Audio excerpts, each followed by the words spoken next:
Okay, no, that's fine. Okay. Yeah. Well, good morning, all. We'll go ahead and get started. Thank you for taking the time to meet with us today, and we're all getting used to this new way of getting together, and especially for the summer, and then what does it mean for next school year? We'll continually be communicating those to the community, to the staff, to the students, and to let them know what our plans are. What we don't want to do is come out one day and say we're going to restrict this, and the next day come out and say, well, we're just going to suggest it, as we had to do. So 5-year forecast. It means that for fiscal year 2021, there'll be actually no impact that COVID-19 would potentially have to the district. Now, going forward, support for education, we feel without a doubt that FY21's funding levels will remain constant, and as well as the governor's commitment to student wellness and success. We see those dollars being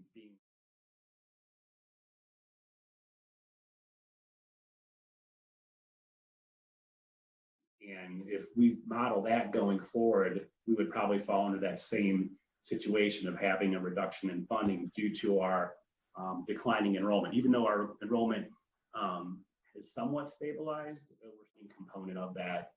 And right now, again, I have it flat funded, but as we get closer to the fall forecast, I think we'll have more information regarding 22 through 24 that we could potentially model a slight reduction in those dollars as well.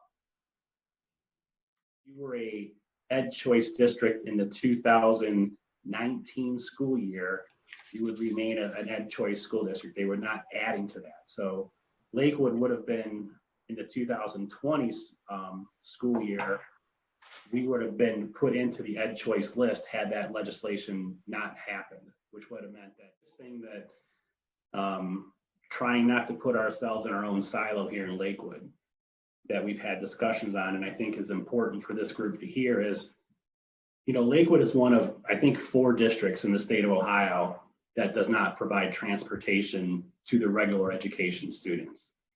So we have, in essence,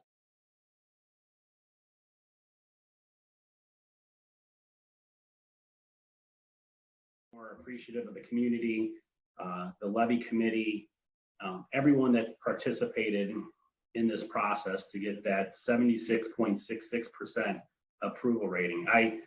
I'll be honest, when I was hired by the Board of Education in 2013, I rolled in right after 2 successful levies, one in operating and one to bond, that both passed right around the 70% mark. And we will. I have no doubt in my mind that 4 or 5 years from now, or 3 years from now, whenever that happens, and we might need to go back to the community, we'll be able to go back and say, this is what you gave us. This is what we did with it. We kept our promise. We were upfront. We let you know what we needed to do. And now we just need to continually do that going forward. And I know Mr. Torok, before everyone jumped on, we were talking about the capital projects, and we've been working hard. We have a lot of that in place already about what that's going to look like over the next 5 to 10 years, as well as ongoing. This district, but it's also just makes what people do more rewarding, I think, and good, because and our staff and everybody else is going to work harder because of it.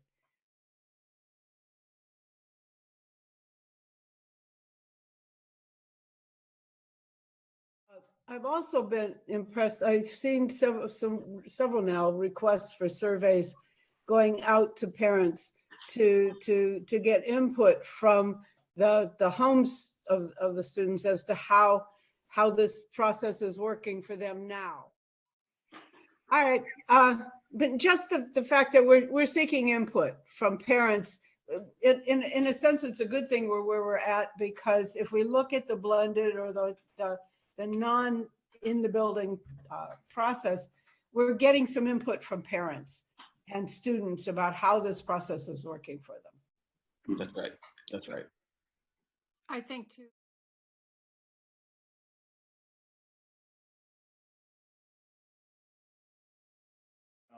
25% of our revenue. So with the biennial budget being passed for the 2020-2021 school year, those dollars are set. And I know there's been some discussion, the governor's mentioned that, looking at cuts of 20% across the board in regards to, governmental departments and those type of things at the state level. One of the things change in the Ed Choice, we will not have an Ed Choice school in our system. So we are on that side of it safe. We're in a safe harbor for 1 year until the legislature comes back and makes a determination on how they want to, determine what Ed Choice buildings are going forward. Thank you. Again, Lakewood's unique, but I think the state of Ohio will be providing guidance on a whole in regards to education. I don't think they're going to, this is Ken Zeman's opinion, allow those 2 or 3 or 4 school districts that don't have to worry about this to operate in a different way. I think the guidance is lapsing of the stay-at-home orders. We're going to all watch and see how that impacts, what phase 2 is, when phase 2 happens, and how this transpires in regards to, does it create a spike, does it not create a spike, all those type of things that I think will provide us more guidance. What I can tell you is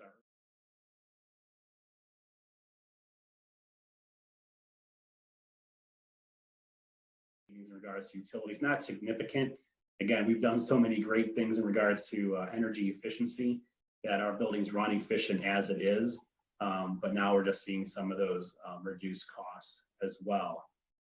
And then the other area, of course, is, we already talked about maintenance supplies and those type of things. Even though we've been continually clean the buildings, because of the lack of activity in the buildings, the need to clean individual classrooms on a daily basis has been reduced back in. So, without a doubt, the largest one of those, of course, would be substitutes, and understanding the need and how we would approach substitute teachers going forward in a blended or a 100% remote learning. I think will have a large impact on the FY21 budget. We touched on. Kent, the only thing I'm concerned about on the substitute teachers is we go into the fall, not only are we possibility of COVID coming back, we're going to be into a flu season again. So my big concern is situation. So the probability that some substitute teachers will be needed at some point in time is and to me is a reality. But I'm just, it's almost like devil's advocate. I just want to make sure that we're not overselling the fact that, we don't need substitute teachers at this point in time. That's is in there for right now. And, until we know what it looks like in the fall, we're not going to scale that back. And without a doubt, we know we're going to need substitute, teachers and staff to fill in, depending upon our instructional model. But yeah, I don't see that going.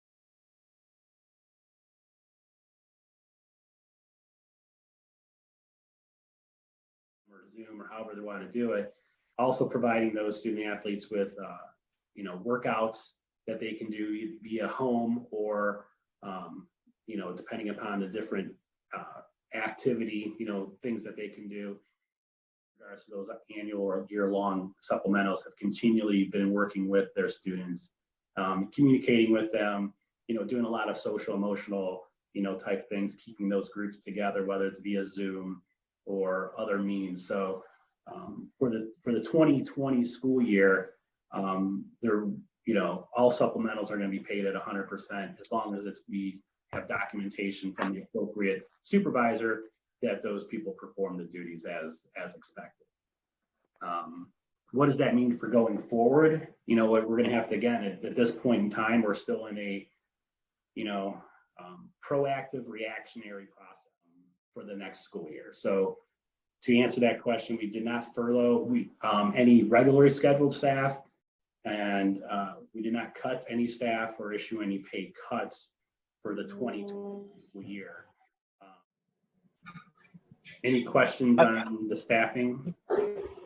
No, I think that's great that we continue to, pay at least through, this year, this school year. So that's, that's specifically to epidemics, and that a contracted employee that is required to, stay at home. I'm kind of piecing the wording of it together, but, their contracts will be honored. And that's, again, by state law and second. But what was important to that is that all those employees that we are paying are on an as needed on-call basis, meaning at any point in time during their regularly scheduled hours during the work week, the district can assign them or require them to do duties, whether it's from their home or coming into the buildings, as long as we are providing appropriate, safety precautions. And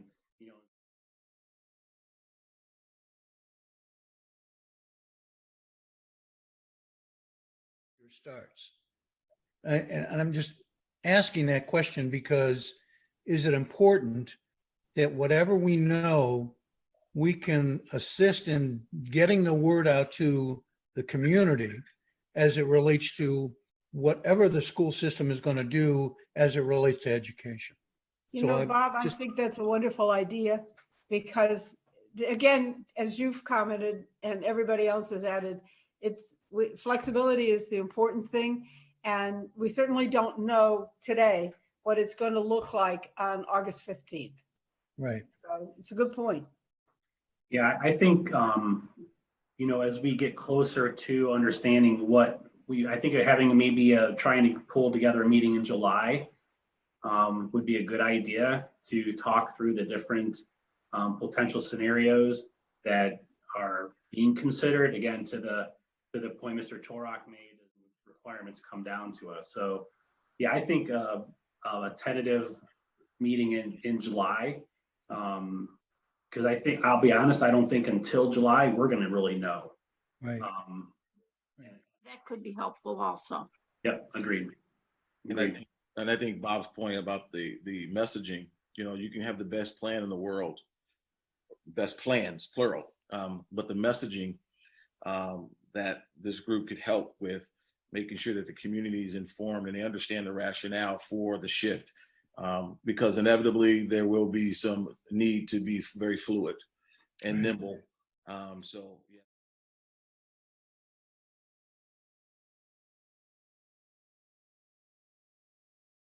That mean and how do we plan for that? So we're being proactive in our thought process, but understanding we have to be reactive to new information as it comes out.